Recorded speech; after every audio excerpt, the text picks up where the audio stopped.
to all you Taurus people. Hello and welcome to this video about the horoscope for the whole year of 2013 for Taurus people.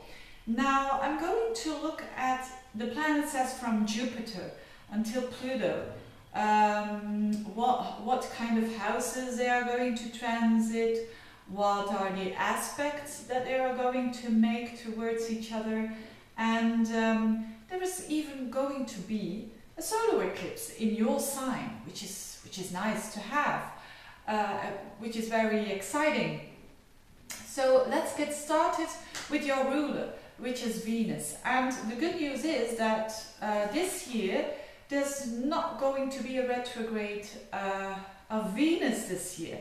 Actually, at the end of the year, 22nd of December, there's going to be a retrograde, but that's the very end of December, so I don't see that as a Venus retrograde during the overall year, which shows that a lot of Taurians are going really straightforward, and there's not one step forward or two steps forward, one step back. No, it's really going forward, and that it's nice for Taurians. Now, what else is happening?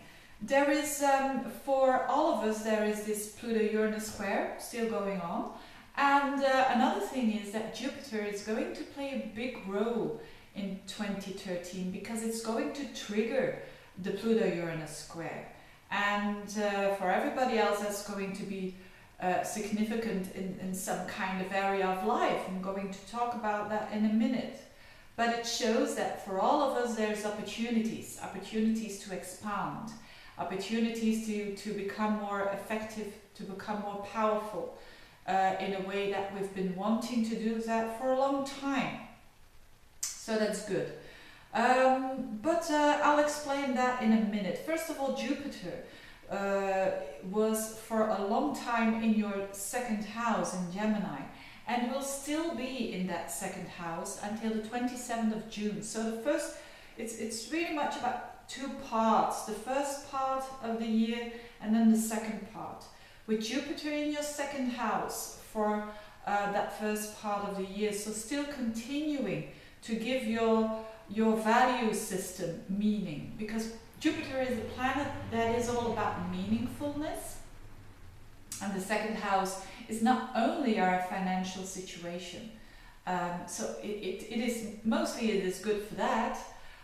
Jupiter in the second house to be able to expand your financial situation or to earn a bit more money, and but on the other hand, it could mean on a non-material level that you are expanding your talents, and you are gaining more self-worth through gaining more confidence, because the second house is also about your confidence, about your self-worth, and that is good, to be more grounded and to be more effective when it comes to self-worth. That's nice. That still is going on, but it shifts towards Cancer, towards your third house, as from the beginning of July. So the end of June. So that means that there's going to be a shift, a bigger focus on expansion and meaningfulness on third house matters. And that is, it could be brothers and sisters, maybe they give you more meaning, or there is a nice relationship with siblings, or there is a nice relationship with neighbors, or on a day-to-day basis, people that you encounter. Or it could also mean that you are going to teach. The third house is also the house of communication, but also of learning and learning things to other people. So it's a good time when you're a student, it's a good time to have Jupiter in the third house. It means that you really are going to broaden your mind through your studying.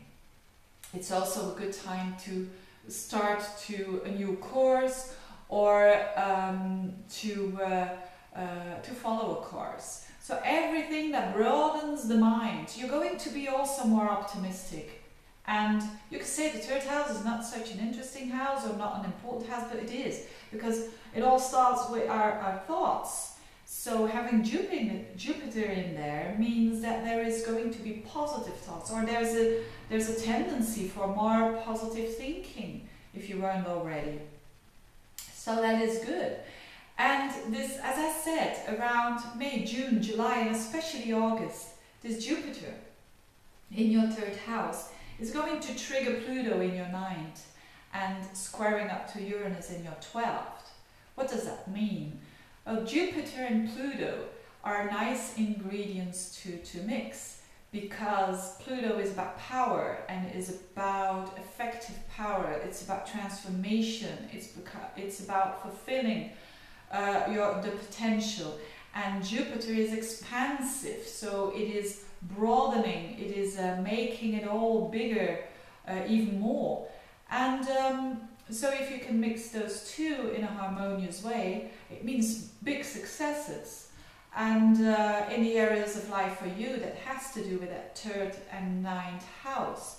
So the ninth house is about your visions that you've got in life. It's about your connections with abroad. Maybe you are working with clients from abroad.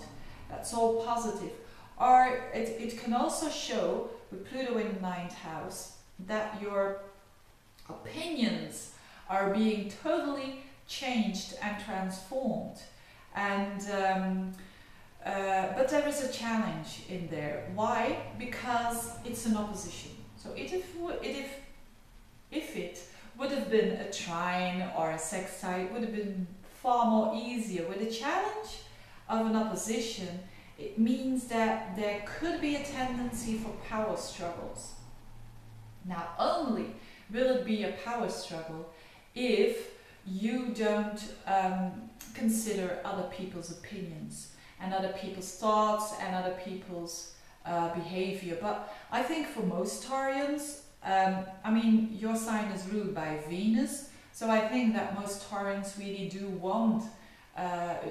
want a conflict, and really do take into account other people. So I don't think it would be that big challenge for you. So I think you will do well, actually. So as long as you take into account other people's opinions, notwithstanding the fact they're totally in contradiction with yours, you can achieve a lot within these areas of your life, within this third house, ninth house axis, because you can become a very powerful communicator. You can become someone who that other people really listen to.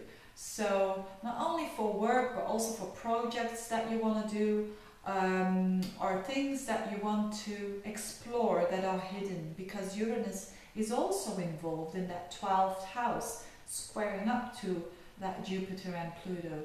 So Uranus in the 12th house helps you to have those flashes of insights concerning spotting your blind spots, and because of that you can share it with other people, because third house and ninth house is a lot about spreading the word, actually, and it's a lot about sharing your thoughts and your opinions with other people.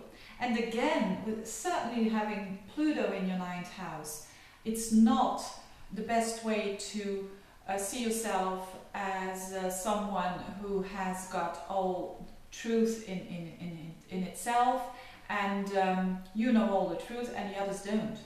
But I don't think that you're going to do that anyway with that Taurus mentality. But the opposition shows that there is a tendency to. So probably when you are in work with communicating, negotiating with other people, or even in teaching or getting courses, remind yourself of that, the awareness that, you know, the ego struggles that we can get with our students or with our when we learn other opinions. You know, it's being open towards other people's opinions, not being dogmatic, actually.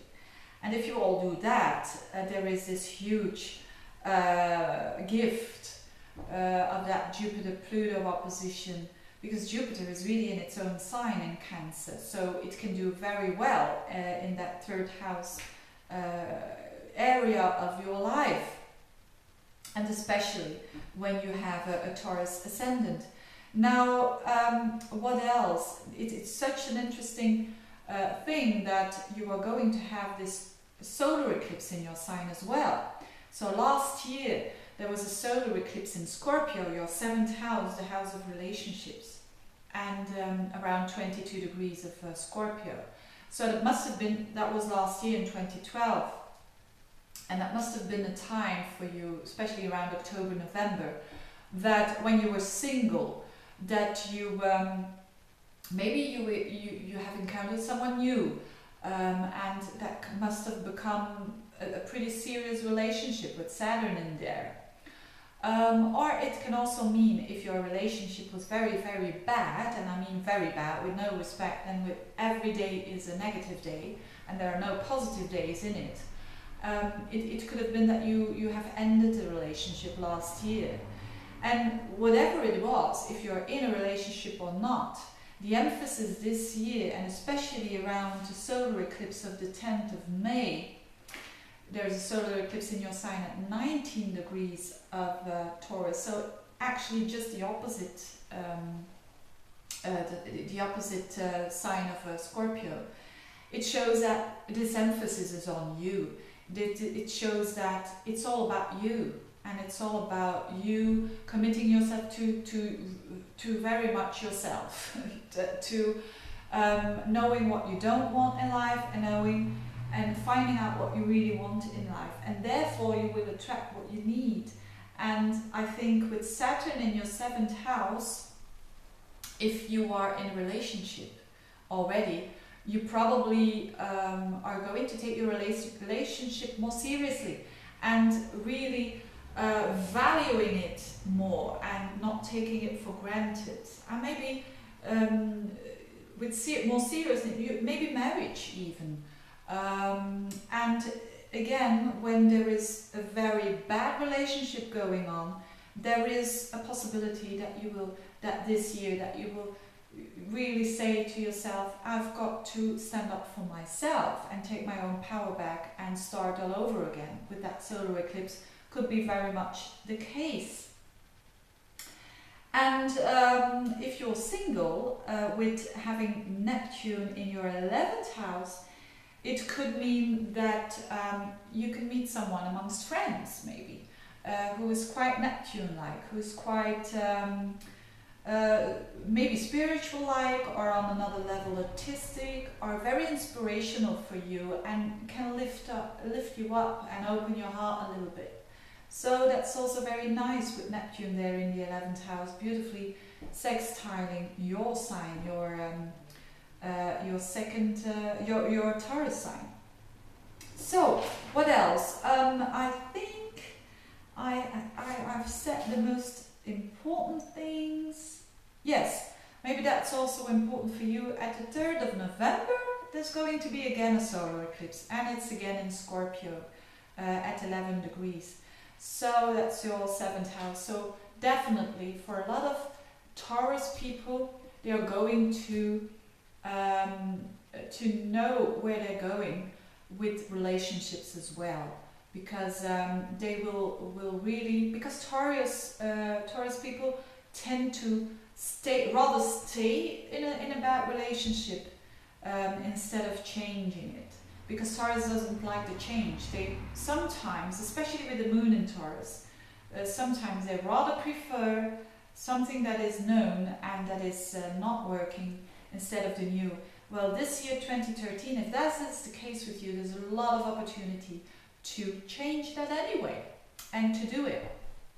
So Taurus, for all the Taurians, I wish you all the best for 2013, and see you soon next year. Bye bye.